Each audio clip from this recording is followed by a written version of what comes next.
I'm super excited to hear you talk about it in this session. So, without further ado, Siskind. So, I'm Siskind, and my URCAD project was about Nakahara Chuya, Dazai Osamu, and Edogawa Rampo, and the influence of Western literature on Japanese authors in the early 20th century.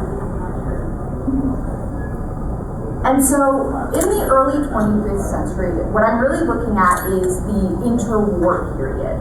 And so that period is the Taisho era and the early Showa era. So that's from 1912, when the Meiji Restoration and Meiji period ended with the death of the Meiji Emperor, to 1941, which marked the start of World War II in Japan, although they had already been dealing with war in China and throughout Asia. And so during this period, there was increased westernization and modernization in the government, society, schools, and an introduction of Western literature through that globalization. Japan was now coming into power as part of the West. It was dealing with things like colonization and becoming a colonial power in its own right as it tried to find its place in the West. And so there were turbulent shifts between the liberal and conservative ideologies that can be seen as they were reckoning with trying to become a Western power and trying to modernize and Westernize. So my thesis throughout the whole thing, and which I found through my research, was that Nakahara Chuya, Dazai Osamu, and Edogawa Rampo were undeniably influenced by Arthur Rimbaud, Fyodor Dostoevsky, and Edgar Allan Poe, respectively. And although they were influenced by these authors, their works still reflected the turbulent time which they were writing. So just because they were influenced by Western authors did not make them any less of a reflection of what was going on in Japan. So through this process, I had to undertake a literature review. However, this isn't really a well-known area of study. There are a lot of articles and books going through each of the authors individually. There's a lot of work referencing the connections that they had with each other, but there's not really any actual academic articles comparing them or looking to see the influences outside of this one work that I was able to find by James King Pong. However, his work exclusively looks at Nakahara Chuya and Arthur Rimbaud and not at the other authors. So I was able to gain a little bit of information through his article, but that was about it as far as it went for influencing this particular article. So the methods that I carried out for this was a literary analysis with historical research as well. I looked at Dazai Osamu's No Longer Human and Fyodor Dostoevsky's Crime and Punishment. I also looked at selected poems from Nakahara Chuya and Arthur Rimbaud, and I took a look at Edogawa Rampo's The Human Chair and the Caterpillar, his short stories, as well as Edgar Allan Poe's The Black Cat and The Fall of the House of Usher. And so starting with Edogawa Rampo and Edgar Allan Poe. So you can see them up there on the screen. Starting with Edogawa Rampo, that was actually a pen name. His real name was Taro Hirai, and you might think that that name that he's using for his pen name sounds a little familiar, but we'll get to that. He was born in the Mie Prefecture, which is south of Kyoto and west of Tokyo, and he was born after the Meiji Restoration. So he's one of the oldest authors that I'm talking about in my Japanese authors that I looked at, who lived from 1884 to 1965. So although he was not educated during the period of the early 20th century, he did still grow up and live through a time where Westernization was increasing. So he is known as the father of the Japanese mystery short story. He deals a lot with mystery, horror, and chilling and shocking prose to his audience. Then we also have Edgar Allan Poe, which I'm sure many of you in here are familiar with. He was born in Massachusetts, but he's well known for living in Baltimore. He was also big into Gothic horror. He wrote a lot of mystery works, he wrote poetry, and he is all around one of the biggest authors in American canon literature. So, the connections between Edogawa and Poe, starting with Edogawa's name. His name is Edogawa Ram Poe, which is the Romanji Japanese pronunciation of Edgar Allan Poe. He is, again, the father of the Japanese mystery story, and he has many works where he takes inspiration from Edgar Allan Poe. Both of them have a lot of themes of horror in their works. Specifically with Poe, he has themes of Gothic horror, while Edogawa uses erotic, grotesque nonsense, which is a type of literature that was used primarily in the 20s and 30s in Japan, while people, including literary critics and literature people, were trying to deal with what was happening in terms of totalitarianism in Japan. And so erotic, grotesque nonsense functioned as a form of protest, basically. So two of the works I took a look at were The Caterpillar, which was written in 1829 by Edogawa, during that time when erotic, grotesque nonsense would have been used by authors, and The Black Cat by Edgar Allan Poe. Both of these stories discuss themes of mental illness and domestic abuse, and have unreliable narrators.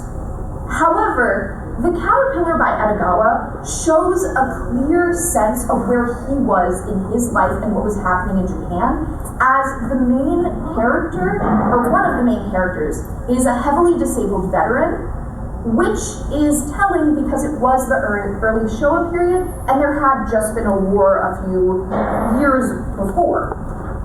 The Caterpillar is also about a wife who takes care of her husband and ends up abusing him, as opposed to in The Black Cat, it's not domestic abuse from a husband's standpoint.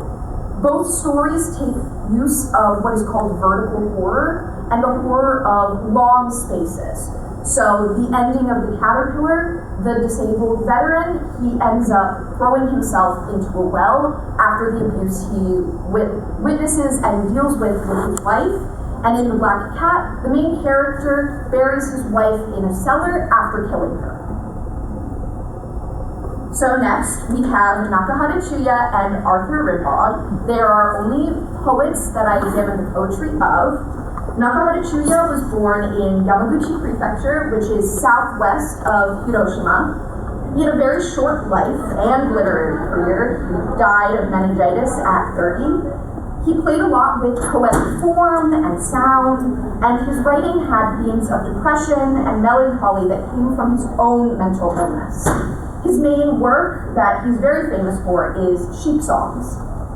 Then you have Arthur Rimbaud, who was born in northeastern France, right by Belgium. He died at 37, but he had stopped writing in his early 20s and went to Africa to become a merchant. And so at the point in his very promising literature career, he just stopped. He was influential with other famous poets at the time, including Paul Verlaine, and some of his famous works include A Season in Hell. So Nakahara and Rimbaud have a very strong connection, as Nakahara translated Rimbaud's poetry. Nakahara actually went to school to study French and would translate various works of French, poetry, and stories. He was versed in other poetry from European authors like Paul Verlaine, who Arthur Rimbaud was connected to. He dabbled in Dadaist poetry, which was a poetic form and movement in Europe. And Rimbaud wrote during unrest in France, as France was dealing with some of the collapse of its empire, and during the Franco-Prussian War, which France lost. And Nakahata grew up and wrote during the Taisho and early Showa periods, which at that time was filled with liberal and conservative views clashing together as time towards World War II and Japan's own actions before World War II were heating up. Two of the poems I looked at were Midnight Thought by Nakahata and Fairy by Arthur Rimbaud. Both of these poems deal with imagery of the fantastical, so imagery of gods and spirits ushering in the event in Nakahata's work, and then references to heaven and Christianity in Rimbaud's work, which is prevalent because Arthur Rimbaud grew up in a Catholic country and Nakahata Chuya was in Japan, where Shinto and Buddhism are the main religion spiritualities. Throughout both of them, they all play with form, and in Midnight Thought, death is the main theme, and they use a lot of nature imagery.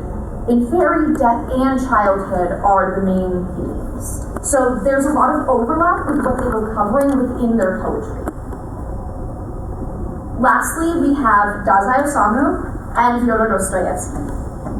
And so they were very important for their works in different canons. Dazai Osamu's work in the Japanese literary canon and Fyodor Dostoevsky's work in the Russian literature canon. Much of Russian literature had been translated into Japanese during Dazai's life, and No Longer Human directly references crime and punishment.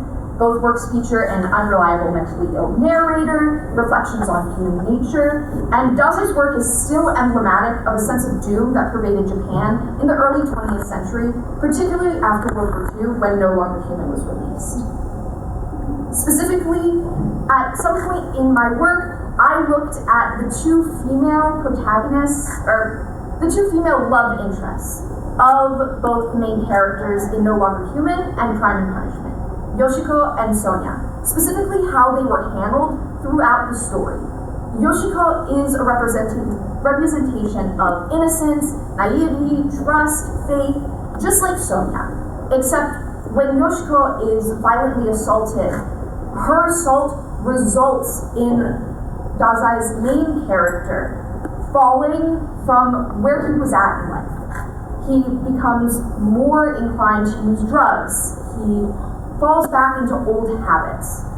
Unlike Raskolnikov in Crime and Punishment, who, because of Sonia's unrelenting faith in him, ends up healing and being able to recover from the mental illness in his crime. In conclusion, there is undeniably connections between the Japanese authors and their Western counterparts.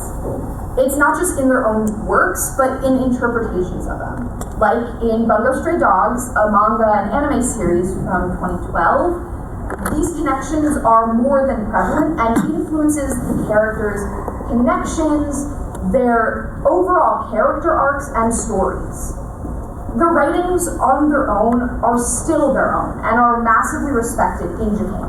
There are actually awards named after each of the authors that I've talked about, some of them hosted by their own prefecture which they were born, like Nakahata Chuya. And yeah, I would like to thank Dr. Oakes for being the best mentor I could possibly have. Yay. And then Dr. April Householder and all of the UMBC undergraduate research department, as well as the Asian Studies department. Yay.